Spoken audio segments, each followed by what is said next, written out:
6 sentenced killers that showed no remorse in court. Sentenced killers might not be frightening for you, but it is for a lot of people. And even though they do the wrong thing, they don't regret it. Yes, there are a lot of people who never ever regretted what they did. And here we are going to discuss 6 such sentenced killers that showed no remorse in court. So without wasting any time, let us begin with the video. Ronnie O'Neal. The Hillsborough County Sheriff's Office received a 911 call at 11:43 p.m. Eastern Time from a lady who has now been identified as Kenyatta. The words Allah Akbar are yelled by an unidentified male voice. The woman on the other end of the line cried, "I'm so sorry, Ronnie," before hanging up. The male caller can be heard stating, "She murdered me," and "Don't come outside, contact 911 immediately," and the release states that the conversation was recorded. As a result, the 911 call was cut short. At 11:51 p.m., a second 911 call came in, this time with a male caller claiming to have been assaulted by white devils, blaming Kenyatta for attempting to murder him and declaring that he just killed her. Ronnie O'Neal then disclosed their address. At 11:49 p.m., deputies responded to a call about a lady laying unconscious in the yard of the residence at the provided location. The woman was subsequently identified as Kenyatta. Ronnie O'Neal III called for someone to, quote, "come in here, kill this bitch," end quote, before carrying out the murder. Ronnie III killed his daughter, Ronyeva, by beating her with a hatchet, and he gravely injured his son, Ronnie IV, with a knife. Then Ronnie III started a fire in their house. Ronnie IV raced out from the house, bleeding and burned, and informed a detective, "My father shot my mother." He was then taken to the hospital.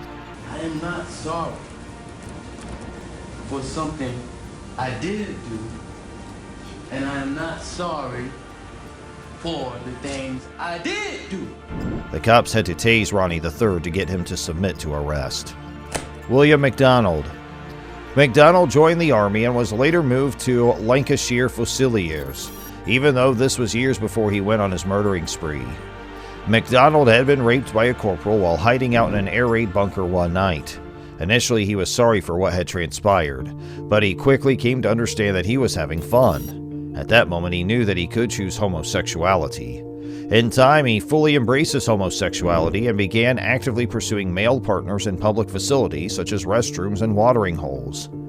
After leaving England in 1949, MacDonald first settled in Canada before moving to Australia in 1955. Soon after his arrival, he was detained and charged with public indecency for allegedly stroking a detective's penis in a public restroom. For this, he was given a 2-year good behavior bond. MacDonald relocated to Sydney in 1961. He settled in East Sydney, where he quickly gained notoriety among the local gay community and its frequenters of the area's parks and public restrooms. Michael Swenson. After images of her brother Roger Wright were shown on the courtroom screen, Lynn Fortin stated, "I do feel Michael Swenson deserves the death sentence. In my opinion, justice is not done until Michael Swenson is buried under a foot of dirt."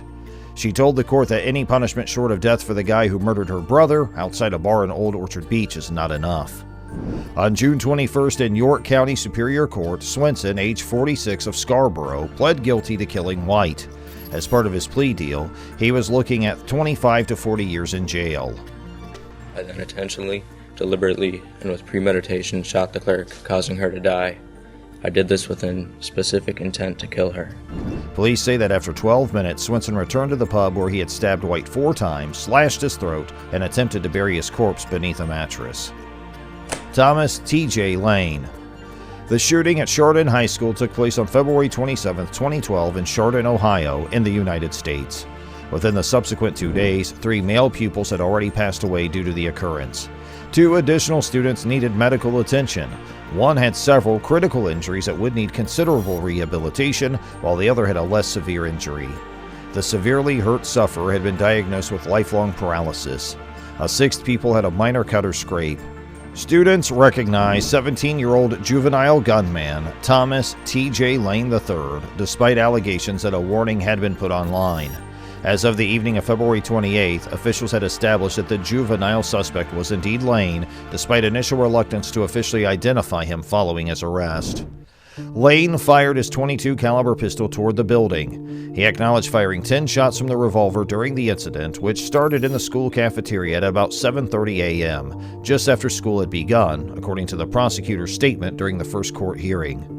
Even though Lane told authorities that he didn't know the victims and picked them at random, eyewitnesses claimed he seemed to be picking on one kid and his friends.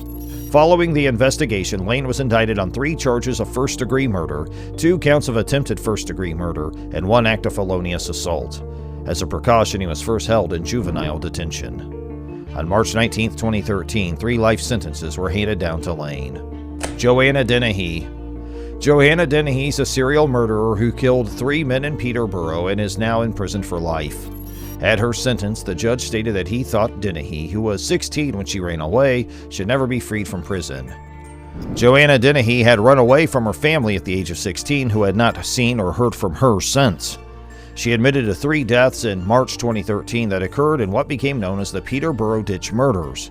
They were left battling for their life when she stabbed 2 more males.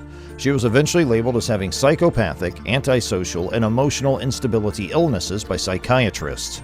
Peterborough native Dennehy claimed she did not want to murder a woman, particularly one with children, and only went for males throughout her rampage. A total of 9 males were said to have been on her target list in an attempt to emulate Bonnie and Clyde.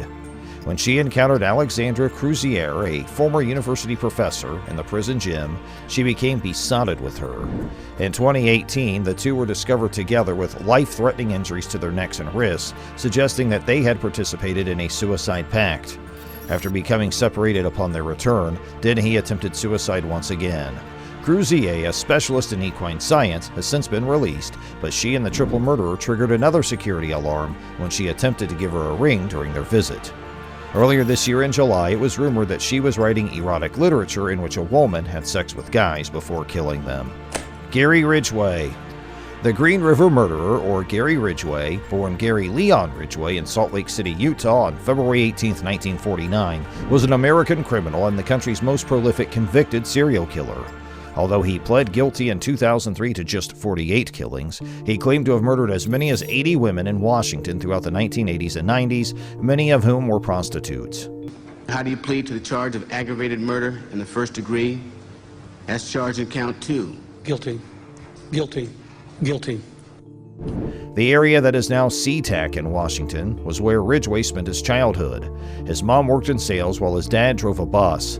Later in life, the younger Ridgway alleged that his mother had sexually harassed him. Notably, he said that his mom washed his genitalia after he soiled the bed, a behavior he continued until his early adolescence. After thinking about murdering her, he actually stabbed a small kid in the 1960s. 20-year-old Ridgway graduated from high school in 1969, joined the United States Navy for 2 years, and eventually moved to the Seattle region, where he worked as a truck painter. He had 3 marriages and a son during the course of the following 30 years. In 1980, Ridgway was arrested for reportedly choking a prostitute. However, when he claimed that the woman had bitten him, the charges against him were dropped. Exactly 2 years later, he was arrested for soliciting. Shortly after that, Ridgway allegedly started his murder spree. According to investigators, his first victim was a 16-year-old foster care dropout who vanished in July 1982. A week later, her corpse was pulled out of the Green River. Ridgway raped and murdered over 40 women, many of them were prostitutes or runaways, over the course of the following 2 years. Several of Ridgway's early victims were recovered on or near the river, earning him the moniker Green River Killer, while others were found in isolated woodland areas. After 1984, he killed many more times before finally being caught in 1998. Honestly speaking, serial killers are really sick. Make sure you haven't missed anything throughout the video, and if you want to watch more like this, then do check out these videos as well.